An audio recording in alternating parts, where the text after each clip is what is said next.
De regreso con ustedes aquí en Costo de Pensini por Globovisión. Estamos con un excelente economista, nuestro buen amigo Asdrúbal Oliveros de Ecoanalítica. Asdrúbal, ¿cómo estás? Bienvenido al programa, gracias por estar con nosotros. Muy buenas tardes, Pedro, gracias a ti por invitarme. Un placer estar aquí. El placer es todo nuestro, Asdrúbal. Ayer compartimos escenarios allá en el JW Marriott. Tuvimos una presentación sobre perspectivas económicas 2017 presentado por Cómo hacer negocio con USA. Y quería precisamente hablar sobre ese tema el día de hoy, cómo termina el 2016, cómo ven las perspectivas ecoanalíticas para el 2017 y recomendaciones para la gente que siempre está ávida de tener algún tipo de dirección, cómo hacer con su dinero, sobre todo si viene ahorita fin de año y eso. Asdrúbal, vamos a hablar entonces, para empezar, cómo estamos en este momento, cuál es la fotografía de 2016, que ya yo creo que estamos terminando el año, quedan apenas 4 o 5 semanas. Totalmente, el año 2016 prácticamente ya está cantado, Pedro. No creo que las pocas semanas que quedan hagan gran diferencia sobre los números que esperamos. Este es un año donde, bueno, la economía venezolana, en el caso de los números de Ecoanalítica, estimamos que tenga una contracción de 11%, incluso ligeramente superior a la proyección que tiene el Fondo Monetario, que es de 10%. Con este número ya estaríamos hablando de 12 trimestres consecutivos de contracción en la economía venezolana y una caída acumulada en esos 12 trimestres de alrededor de 25%, ¿no? Que ya es una caída que pudiéramos catalogar como depresión económica, dado lo largo que ha sido y lo profundo que ha sido esta caída y lo generalizada, es decir, con excepción de algunos servicios asociados al gobierno y comunicaciones, la mayoría de los sectores está cayendo este año. El sector comercio, por ejemplo, nosotros estamos estimando una contracción de 20%, banca y seguros con una contracción cercana al 16%, la actividad manufacturera también cayendo 15%, la actividad de la construcción con una contracción cerca de 13%. Es decir, cuando tú te paseas por todos los sectores de la economía, lo que consigues pues son una contracción muy fuerte con respecto al año 2015. Y le llama la atención lo que dice manufactura, porque el presidente de Concecomercio dice que estamos llegando a niveles históricos de la caída de lo que ha sido el área de producción, de lo que han cerrado industrias. Dice que pueden cerrar muchas más para fin de año, los aumentos que tienen que sufrir por aumento de salarios y congelamiento de precios no les favorece, y sin embargo también tienes en este momento una competencia enorme de productos importados que muchas veces son con dólares subsidiados y que compiten directamente contra el precio de un producto nacional, en detrimento de todo lo que es la industria, empleo, etcétera. ¿Cómo ves tú esa situación? No, bueno, mira, el tema de la manufactura es grave porque obviamente esta economía en los últimos años lo que hemos visto es, dado el control de cambio y el subsidio cambiario, obviamente un estímulo muy fuerte a las importaciones y hubo un proceso muy agresivo de desindustrialización, ¿no? Que no empezó ahorita, que tiene tiempo y que además incluso empezó antes de la llegada del chavismo y que se profundiza. De tal manera que ahora que escasean las divisas, pues la industria local no tiene capacidad de generar oferta interna para suplir bienes importados, ¿no? Ese es un problema estructural que tiene esta economía, pero a eso le tienes que agregar, bueno, las estructuras de control de precios, que como tú has mencionado, súmale además que el gobierno ha recortado las importaciones en un número bien importante. Este año nosotros estimamos una contracción de importaciones cercanos al 46%, y esa contracción de importaciones ha sido generalizada. ¿Qué te quiero decir con esto? Que ahí se ha recortado bienes suntuarios, bienes finales, bienes intermedios, materias primas, insumos, que son los que necesitan la industria para producir. Entonces, efectivamente, entre el control de precios, la restricción de los dólares, una situación de incremento de costos laborales y de otros costos, y adicionalmente también una estructura regulatoria bastante compleja, hace que el sector manufacturero no pueda responder en esta crisis, y por eso los números de Conindustria pues hablan de una capacidad instalada por debajo del 40%, que eso ya te refleja los niveles de contracción que estamos hablando. ¿Crees que el 2017 va a empeorar entonces la manufactura en Venezuela y la capacidad industrial se puede recuperar de alguna manera? ¿Puede venir inversión extranjera? ¿Cuáles son tus escenarios? Mira, el 2017, bueno, el primer punto es el precio petrolero. Nosotros estamos proyectando una canasta venezolana de $45 por barril. Eso es más o menos unos 10, 11 dólares superior a lo que va a ser el promedio de este año. Eso significa en ingresos adicionales unos 6.500 millones de dólares que va a tener el gobierno el año que viene y no este año. Ojo, si se mantiene la producción, si no sigue cayendo.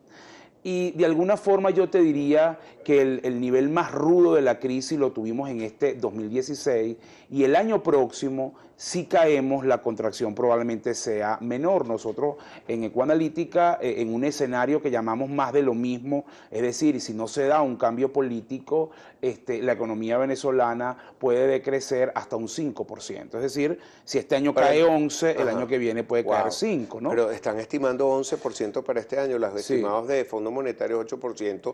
10% para este año. Para este año, pero ustedes estiman 11%. Nosotros estimamos 11,3 para ser exacto, un poco por la radiografía que te acabo de describir. Cuando nos paseamos por todos los sectores, los que vemos son contracción muy fuerte.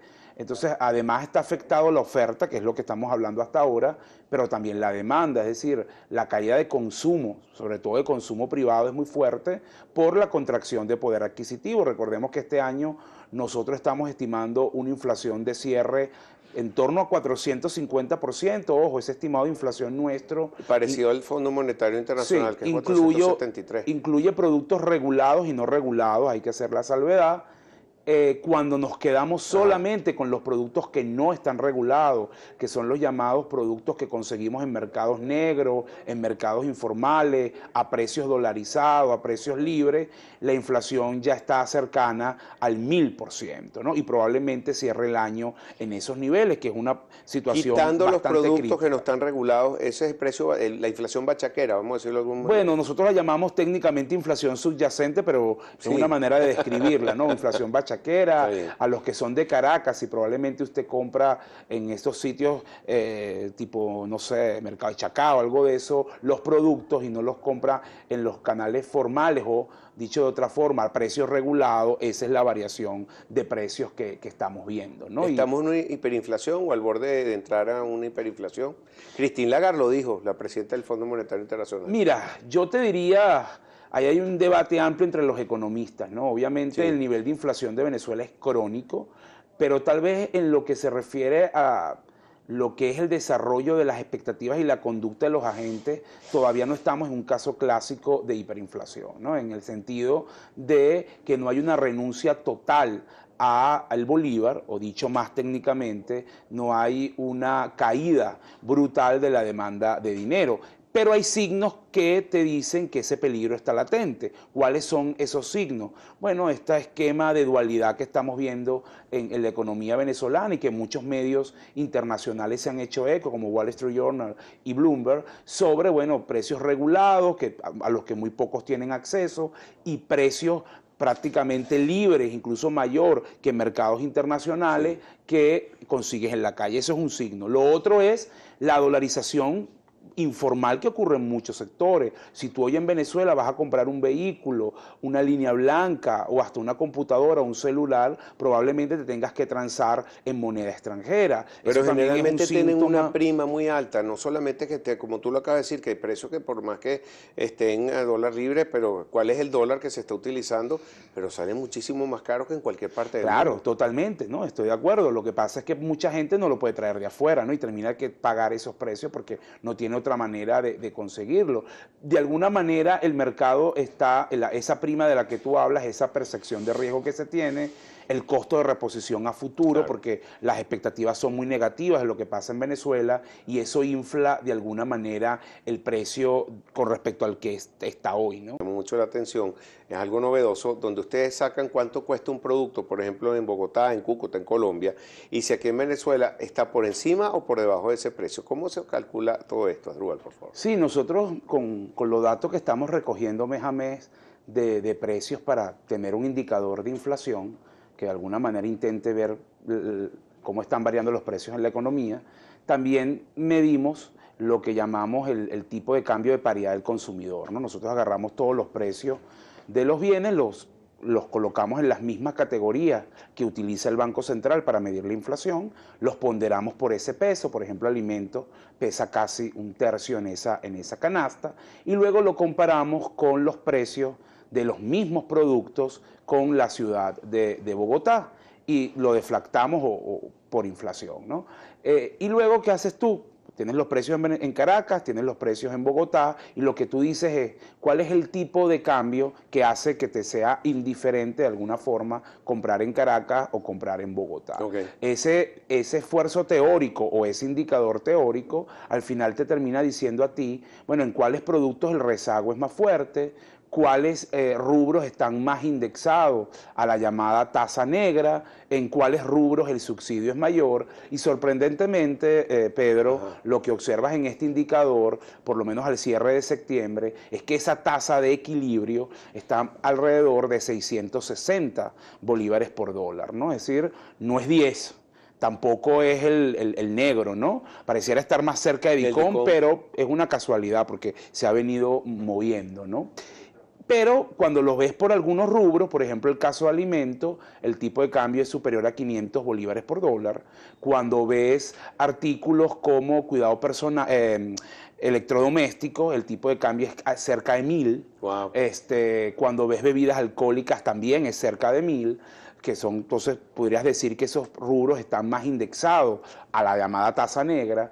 ¿Y dónde ves el que está el rezago más fuerte? Obviamente en los servicios, cuya tasa es alrededor de 300 bolívares por dólar. Entonces, te dice a ti, primero, que ya ha habido un ajuste bastante agresivo de precios en esta economía, que ya lo están recogiendo la dinámica de mercado, ¿no? Segundo, que hay un rezago importante en los servicios. Y tercero, que la contracción de consumo es muy fuerte. Y voy a explicar rápidamente por qué. Si nos estamos comparando con Colombia, y una familia colombiana en Bogotá necesita alrededor de $400 para cubrir sus necesidades mínimas, sus necesidades básicas, bueno, si utilizamos este tipo de cambio de 660, eso te dice a ti que una familia en Venezuela, para poder acceder a los bienes, a los precios que están ahorita en el mercado, debería ganar unos 260.000 bolívares, más o menos por ahí está el número. El salario mínimo con todos los tickets es 65.000 bolívares, es decir, que el salario mínimo no llega ni a la cuarta parte de lo que debería ser el ingreso de una familia para poder enfrentar los cambios de precios que estamos viendo en esta economía. Y por eso estás viendo que en muchos sectores hay una caída muy fuerte en las ventas, ¿no? El caso de licores, la caída es superior al 60%, en temas como recreación y cultura, entradas de cine, por ejemplo, la contracción es superior a 30%, vestido y calzado, caídas de más de 50%, porque la gente, digamos, lo poco que puede hacer es comer. Prácticamente no queda dinero para más nada, ¿no? Ahora, cuando tú tienes distintos precios en una misma economía, el mismo producto, porque por ejemplo tenemos harina de pan, harina de maíz que importan, que se produce en el país y importada a distintos sitios. Y tienes el mismo producto con precios de 300 bolívares, 950 bolívares, 1.800 y 2.300. ¿Cómo hace una familia para poder vivir con eso? ¿Cómo calculan ustedes en base a estos productos un índice de inflación? Nos resulta como una materia imposible. Bueno, tienes que tomar todos esos precios y ponderar, ¿no? Intentar construir una ponderación sobre cuál tiene más peso. Obviamente la estructura regulatoria pesa fuerte en Venezuela, los mecanismos de distribución que están controlados por el Estado, y por eso es que mucha gente se sorprende cuando yo acabo de decir que el índice que nosotros estamos viendo de inflación nos está dando a septiembre un número en torno a 420%, ¿no? Septiembre 15 con septiembre 16, y la gente te cae encima en las redes sociales, que eso es mucho más alto, que es 1000, que no sé qué, o sea, cada persona tiene como su inflación particular y siente que ese 420 no refleja. Primero es un promedio y segundo tiene que entender que allí hay un elemento de productos regulados de distribución del Estado que tiene un peso importante y que jala hacia abajo. Pero regulado, ¿no? A un diferencial de precio entre 10 bolívares por dólar y 600 para ponerlo de... Pero es muchísimo, ya eso es muchísimo. Claro, te genera una distorsión y por eso es que nosotros utilizamos también el indicador de inflación subyacente, que es como una ayuda a las empresas para poder, digamos, que puedan medir cómo están moviéndose sus costos, que sí de alguna forma intenta limpiar esa distorsión que tú estás mencionando, ¿no? Porque se queda la inflación subyacente, para decirlo en lenguaje coloquial, lo que te está diciendo es, olvídate de la distorsión del precio regulado, el precio más bajo, quédate con los precios que están en el mercado, que de alguna manera están libres, y cómo se están moviendo los precios, y estamos cerca de 1000%. En ¿no? cuanto al dólar, es muy difícil calcular el valor de un dólar en Venezuela. Tú le predicas, ayer lo decías tú, no me acuerdo, Luis Vicente, que explicarle a un alemán cómo funciona un dólar aquí, se quedan locos, porque tienes un dólar a 10, otro dólar DICOM y otro que no sabemos, y por ahí también va la pregunta, ¿dónde se está leyendo ese dólar negro? Porque no lo podemos decir aquí el nivel, pero yo sí puedo hablar que son páginas que existen, son páginas que están ahí, están al acceso a la gente. Un Bolívar Cúcuta Today, un dólar Today, un dólar Instagram, han salido una serie de páginas, pero bueno, parece que dólar Today ha pedido la vigencia. Bueno, eso te dice respecto a esta página, que era la página, vamos a decir, más utilizada y marcadora, yo creo que ya está empezando a no serlo. Sí. Porque efectivamente estamos viendo en el mercado que la mayoría de las transacciones, y como tú señalas, no vamos a mencionar los valores, están muy por encima o se están haciendo por encima del nivel que esa página está marcando, ¿no? Estamos hablando de diferencias que van entre 200 y hasta 300 y 400 bolívares de diferencia, sobre todo las grandes transacciones, porque es importante explicarle a quienes nos están viendo en este momento que con respecto al mercado cambiario tú tienes que diferenciar entre el mercado cambiario de gran volumen, de lo que llamamos nosotros cobertura, de las empresas, de los que son importadores, que obviamente transan montos muy altos, al mercado cambiario de particulares, que es lo que uno llama el menudeo, ¿no? Que son esos pequeños dólares que la gente vende un poco para hacer frente a sus gastos mensuales. Ese mercado no llega al 20% del total. Entonces, el que verdaderamente tiene peso es ese grande, es ese segmento corporativo de cobertura, que es el que marca el precio. Y allí, insisto, la brecha se está abriendo. Entonces, hoy prácticamente hay una distorsión en la referencia al tipo de cambio. Eso está generando confusión en la gente porque no sabe un poco con qué guiarse. Pero el mercado siempre, tú sabes, canaliza y la gente siempre sabe cuál es el valor. Y al final, efectivamente, en la medida que el mayor número de transacciones se esté haciendo una tasa mayor, eso lo va a terminar reflejando el mercado. Pero el mercado está muy seco, no se consiguen dólares, y si no hay oferta y aumenta la demanda, se dispara el precio. Y claro, estamos viendo además que está subiendo la liquidez, los bolívares en el sistema, con respecto a la sequía de bolívares que hubo en la primera mitad de año. Porque hay que decirlo, en la primera mitad de año, y por eso es que la recesión es tan fuerte, aquí el ajuste fue por dos vías. Tú recortaste los dólares y recortaste también los bolívares. Sí. Entonces, por supuesto, eso generó un efecto muy negativo en la economía. Eso está cambiando, es decir, el gobierno nuevamente está inyectando bolívares, es un tema estacional. Además hay una situación política que demanda que el Estado de alguna manera vuelva a usar el gasto público como mecanismo de conexión con las masas, claro. Y eso tiene una expresión en el mercado cambiario, porque los bolívares, ¿a dónde se dirigen, Pedro? Tienen dos salidas: o compran bienes o compran dólares. Eso es así. Entonces, por eso es que estamos viendo esa presión al alza en el tipo de cambio. Pero, Asdrúbal, es importante saber cuáles son los escenarios para el 2017. Dependen completamente de las soluciones o salidas políticas que se enfrenta el país, los distintos escenarios. Tiene un peso muy fuerte, Pedro. Mira, yo creo que el 2017 tiene dos variables. Una histórica en Venezuela que siempre está presente, que es el precio petrolero. Si el rebote es fuerte, eso de alguna manera le va a dar algo de oxígeno a una economía que viene de 12 trimestres de contracción. Sí. Y el segundo punto, pues, es el tema político. Yo estoy convencido que esta es una economía que frente a un cambio político que se dé, puede tener un rebote. Entonces, nosotros, por ejemplo, hemos trabajado con dos escenarios. Un escenario que hemos llamado, por ponerle un nombre, más de lo mismo, que es de continuidad, donde todas estas distorsiones están presentes. En ese escenario, como te dije antes, la caída es de 5%, inflación en torno a 500%. Nosotros, incluso en ese escenario de status quo... Pero más conservador que este año, porque 5% siendo el peor escenario... Sí, y incluso también más conservadores que el Fondo Monetario, que ve inflación de 1.500. Yo la verdad creo que nosotros no vamos a entrar en esa dinámica, porque, insisto, la contracción de demanda es muy fuerte, ¿no? ¿Y cuánto crees tú entonces? Bueno, alrededor de 500% en ese escenario. No sé, pero es la tercera parte de lo que está pronosticando. Sí, totalmente, totalmente. Y luego un escenario de cambio, de rebote, donde ahí sí vemos que la economía puede crecer más de 2%, incluso la inflación puede estar en torno a 200% en la medida que se den los ajustes. La gente se puede sorprender y decir, bueno, ¿cómo tú puedes proyectar una inflación tan baja si se van a ajustar? Bueno, es que ya ha habido un ajuste en los precios todo este tiempo. Yo soy de los que cree, y sobre todo cuando hablábamos de este indicador del tipo de cambio del consumidor, que ya la economía ha absorbido y ha recogido unos cambios en precios muy fuertes. Y entonces, de alguna forma, hoy es más sencillo el desmontaje del control de cambio y de precio desde esa perspectiva, ¿no? Sobre todo con respecto a hace 3 años en el que el subsidio era muy fuerte. ¿Dónde hay que tener mucho cuidado? En 2 áreas.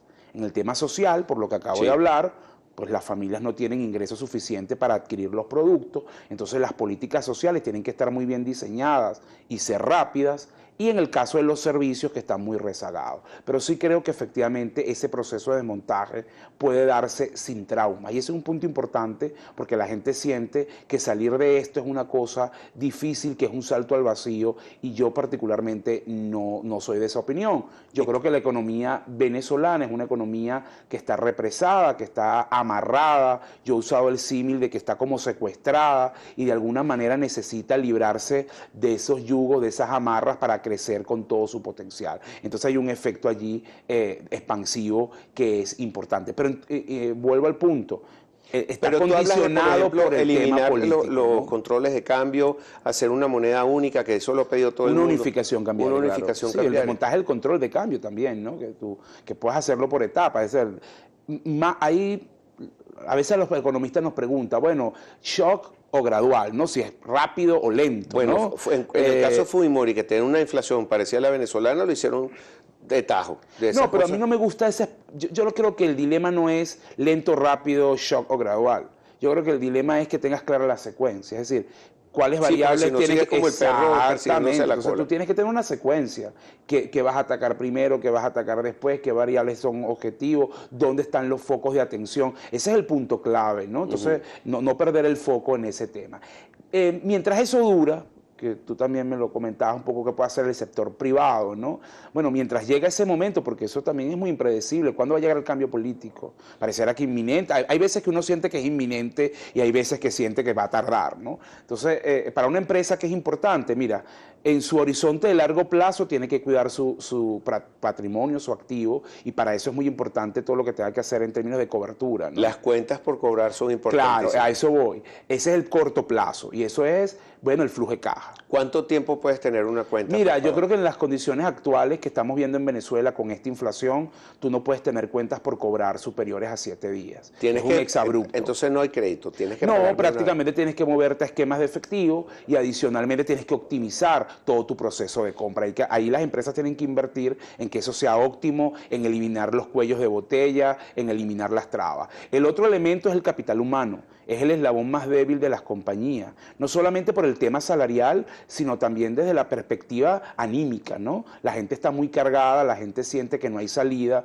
entonces las empresas de alguna forma también tienen que convertirse en espacio de apoyo a sus trabajadores y ser un poco heterodoxos con las políticas salariales. Por ejemplo, 2 cosas clave. Número 1, las bonificaciones. En esta economía inflacionaria no tiene sentido dar bonificaciones a final de año. Tú deberías o trimestralizarlas o darlas mensuales, ¿no? Ese es un punto. Y el otro tema, tampoco valen aumentos generalizados de precios, iguales para todo el mundo. Tú deberías evaluar caso por caso, porque hay una parte de tus trabajadores que tú quieres retener, que no quieres que se vayan. Con ellos obviamente tienes que ser mucho más agresivo. Eso por mencionar un tema. El otro punto, la exportación. Sí, es una carrera de obstáculos, no es fácil. Pero hay que fajarse a buscar divisas, claro, como el lugar, totalmente. turismo, todos los sectores que puedan producir divisas. Porque además, sin mucho, digamos, publicidad, el gobierno ha venido flexibilizando las condiciones para los exportadores. Han salido 2 resoluciones de convenios cambiarios en estos últimos meses que de alguna forma le dan oxígeno a los exportadores en el manejo de las divisas. Entonces es un punto fundamental para las empresas, trabajar en generar sus dólares, porque, bueno, con esta distorsión cambiaria que aquí hemos descrito, eso ayuda bastante, ¿no? El otro tema fundamental es el endeudamiento. Yo creo que no hay que tenerle miedo, yo creo que seguimos siendo una economía economía donde endeudarse en bolívares sigue siendo una opción. La tasa de interés más alta, que es de la tarjeta de crédito, es de 29%. Seamos conservadores en la inflación, 300%. Bueno, 29 contra 300. Yo creo que va a ser más alta, pero para que sí la que gente se vuelven vea, locos, porque claro, si no tienes capacidad de pago, después terminas mucho peor. Estoy de acuerdo, pero no hay que tenerle miedo. A mí me sorprende que todavía me consigo con personas que te dicen, no, yo no uso la tarjeta de crédito, es una emergencia, yo no me endeudo, no tiene sentido. Eso también te lleva a que tienes que ampliar tus relaciones con la banca, porque hoy no puedes trabajar con un solo banco, porque la banca también tiene restricciones para prestar, entonces tienes que trabajar con un pool amplio de bancos, incluyendo la banca pública, que tiene liquidez. Este ¿no? periodo de hiperinflación o alta inflación, ¿qué pasa con la banca, los seguros y cómo está el estado de salud de estos? Mira, más golpeado para mí de los dos es seguro, el sector seguro de alguna manera, porque claro, el sector seguro es un sector con descalces o trabaja a largo plazo. Imagínate con esta inflación cómo tú trabajas con bolívares a largo plazo, eso es un factor. El segundo factor es que ese sector, de alguna manera, su nicho de negocio más rentable era el sector de vehículos, primas para vehículos, o pólizas para vehículos, perdón, y allí, bueno, ese mercado prácticamente está muerto o se ha reducido sustancialmente. Entonces, para el sector es un golpe muy duro, ¿no? Entonces, allí es un sector que se ha achicado y que de alguna manera está bastante golpeado. En el caso de la banca, yo te diría que hoy tú tienes principalmente tres distorsiones clave. La primera es las asimetrías entre la banca pública y la banca privada. La banca privada pareciera trabajar con muchas restricciones y no así la banca pública, entonces eso genera unos problemas importantes. El segundo tema tiene que ver con el costo del manejo del efectivo, el problema del cono monetario, es decir, este tema de los billetes, que aquí se ha hablado muchísimo, entonces eso tiene un costo muy alto para la banca. El manejo del efectivo hoy es el gasto más importante para el sistema financiero. Y el tercer tema, bueno, tiene que ver con la gestión de las gavetas. En muchos casos esa gestión se ha hecho bastante ineficiente, no es fácil en esta coyuntura de economía recesiva y de sectores cayendo poder cumplir con el tema de las gavetas, entonces esos son tres puntos sobre los cuales la banca tiene que tener mucho cuidado. Okay. Asdrúbal, me tengo que despedir, pero la próxima vez quisiera que habláramos de algunos numeritos para la gente ya a nivel personal, de cómo claro, las finanzas personales para fin de año y para protegerse de la inflación y todo para el 2017. Claro, un placer tenerte aquí, muchísimas gracias y excelente y brillante exposición, te felicito de verdad por los aplausos se cayeron ahí. Gracias, muy amable, Pedro. Gracias. Asdrúbal Oliveros, economista, ya regresamos con más para ustedes aquí en Control y Pensini, Globovisión.